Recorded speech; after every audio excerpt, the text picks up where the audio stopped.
നമസ്തേ പ്രിയമുള്ള പ്രേക്ഷകരെ, നാം ഇവിടെ ചർച്ച ചെയ്യുന്നു നിങ്ങളുടെ നാളെയിൽ നാം ചർച്ച ചെയ്യുന്നത് നാളെ രവിവാരം ഞായറാഴ്ച 2026 ജനുവരി മാസം 11-ാം തീയതി, അതായത് 1201 ധനുമാസം 27-ാം തീയതി ഞായറാഴ്ച.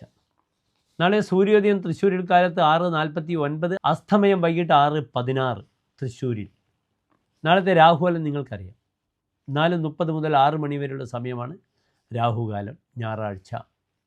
അതിന് മാറ്റങ്ങളൊന്നുമില്ല. പക്ഷേ ഉദയത്തിനനുസരിച്ച് രാഹുകാലം മാറും. പക്ഷേ പബ്ലിക് അതിനെപ്പറ്റി അത്ര അവയർനെസ് ഇല്ല.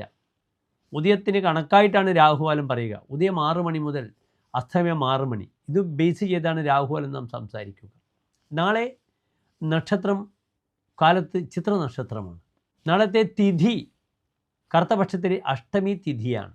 റിക്താ തിഥിയാണ്, ശൂന്യമായ തിഥിയാണ്. അഷ്ടമി ഒരു ശുഭകാര്യത്തിന് നാം സ്വീകരിക്കാറുണ്ട്. കറുത്തപക്ഷത്തിലെ അഷ്ടമി വിവാഹത്തിന് ബെസ്റ്റാണ്. നാളെ ചിത്ര നക്ഷത്രം ഞായറാഴ്ച കറുത്തപക്ഷത്തിലെ അഷ്ടമി ആയതുകൊണ്ട് വിവാഹ വിഷയവുമായി ബന്ധപ്പെട്ട ധാരാളം മുഹൂർത്തങ്ങൾ മിക്കവാറും നാളത്തെ ദിനത്തിന് കൊടുത്തിട്ടുണ്ടാകാം ജ്യോതിഷികൾ. ഇഷ്ടാകൃഷ്ണാഷ്ടമി കറുത്തപക്ഷത്തിലെ അഷ്ടമി വിവാഹത്തിന് ഏറ്റവും ബെസ്റ്റാണ്, നല്ലതാണ്. പക്ഷെ മറ്റൊരു കാര്യത്തിനും അഷ്ടമി കറുത്തപക്ഷത്തിലേതായാലും വെളുത്ത പക്ഷത്തിലേതായാലും നാം സ്വീകരിക്കാറില്ല. നാളെ കാലത്ത് 10 മണി വരെയാണ് അഷ്ടമി തിഥി. അത് കഴിഞ്ഞാൽ പിന്നെ ഒഴിഞ്ഞ തിഥിയാണ്, റിക്താ തിഥിയായ നവമിയുമാണ്. ദുർബലമായ തിഥിയിൽ സാമ്പത്തികമായ വാങ്ങൽ കൊടുക്കലിനൊന്നും തന്നെ ഉപദേശിക്കുന്നില്ല. പ്രത്യേകിച്ച് ചിത്ര നക്ഷത്രത്തിൽ കൃത്രിക ഭാഗ്യമൂലാച്ച മക ചിത്രാച്ച രേവതി, കാർത്തിക ഭാഗ്യം ഉത്രം മൂലം മകം ചിത്ര രേവതി. ആദാതവ്യ വാങ്ങരുത്, കൊടുക്കരുത്, അതിന് ശേഷം പോലും നശിച്ചു പോകും. അതിനാൽ വാങ്ങൽ കൊടുക്കൽ കർമ്മങ്ങൾക്ക് ഒരു തരത്തിലുള്ള അഡ്വാൻസ് കൊടുക്കൽ മുതൽ ബ്രോക്കറേജ് വരെയുള്ള കാര്യങ്ങൾക്ക് ചർച്ചയ്ക്ക് പോലും നാളത്തെ ദിനം അനുകൂലമല്ല എന്നറിയുക. നാളെ ചിത്ര നക്ഷത്രം 4:30 വരെയാണ്. അത് കഴിഞ്ഞാൽ പിന്നെ ശക്തമായ ചോതി നക്ഷത്രമാണ്. എങ്കിലും തിഥി നവമി തിഥിയായി. അതിനാൽ വിശേഷിച്ച് രാഹുകാലം മുതലുള്ള സമയമാണ് ചോതി നക്ഷത്രം വരുന്നത്. അതിനാൽ എൻ്റെ പ്രിയപ്പെട്ട പ്രേക്ഷകർക്ക് നാളെ വിശേഷിച്ച് മറ്റ് രീതിയിലുള്ള ഒരു ശുഭകാര്യങ്ങൾക്ക് ഞാൻ സമയം നൽകുന്നില്ല. നാളെ എൻ്റെ പ്രിയപ്പെട്ട പ്രേക്ഷകർക്ക് ചെയ്യാനാവുന്ന കാര്യം, കാലത്ത് സുബ്രഹ്മണ്യ ക്ഷേത്രത്തിൽ പോയി പ്രാർത്ഥിക്കുക, സുബ്രഹ്മണ്യ സ്വാമിക്ക് പൂജകൾ ചെയ്യുക.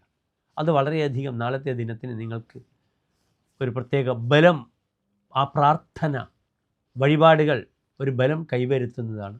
വൈകിട്ട് സർപ്പക്ഷേത്ര ദർശനം വളരെയധികം ഗുണകരമാവും.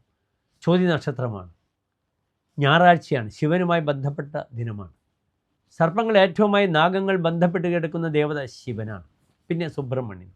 അതിനാൽ നാളെ വൈകിട്ട് സർപ്പസങ്കേതങ്ങളിൽ ആയില്യപൂജ, സർപ്പബലി, നിങ്ങൾ സ്വന്തം സങ്കേതങ്ങൾ ഉണ്ടെങ്കിൽ അവിടെ സർപ്പപ്രീതി ചെയ്യുന്നത് വളരെയധികം നന്മകൾ പ്രദാനം ചെയ്യുന്നതാണ്. പലപ്പോഴും ധനുമാസത്തിൽ ചോതി നക്ഷത്രത്തിലൊക്കെ തിരുവാതിര, ചോതി, ചതയ നക്ഷത്രങ്ങളിൽ തറവാട്ടിൽ ധർമ്മസങ്കേതങ്ങളിൽ ധാരാളം പൂജകളൊക്കെ ചെയ്യാറുണ്ട്. അതിൻ്റെ ഭാഗമായാൽ അത്രയും നല്ലത് എന്ന് മനസ്സിലാക്കുക. ആയില്യപൂജ, സർപ്പബലി അല്ലെങ്കിൽ നവഗ്രഹത്തിൽ രാഹുകേതു അർച്ചന ചെയ്യുന്നതും വളരെ നല്ലതാണ്.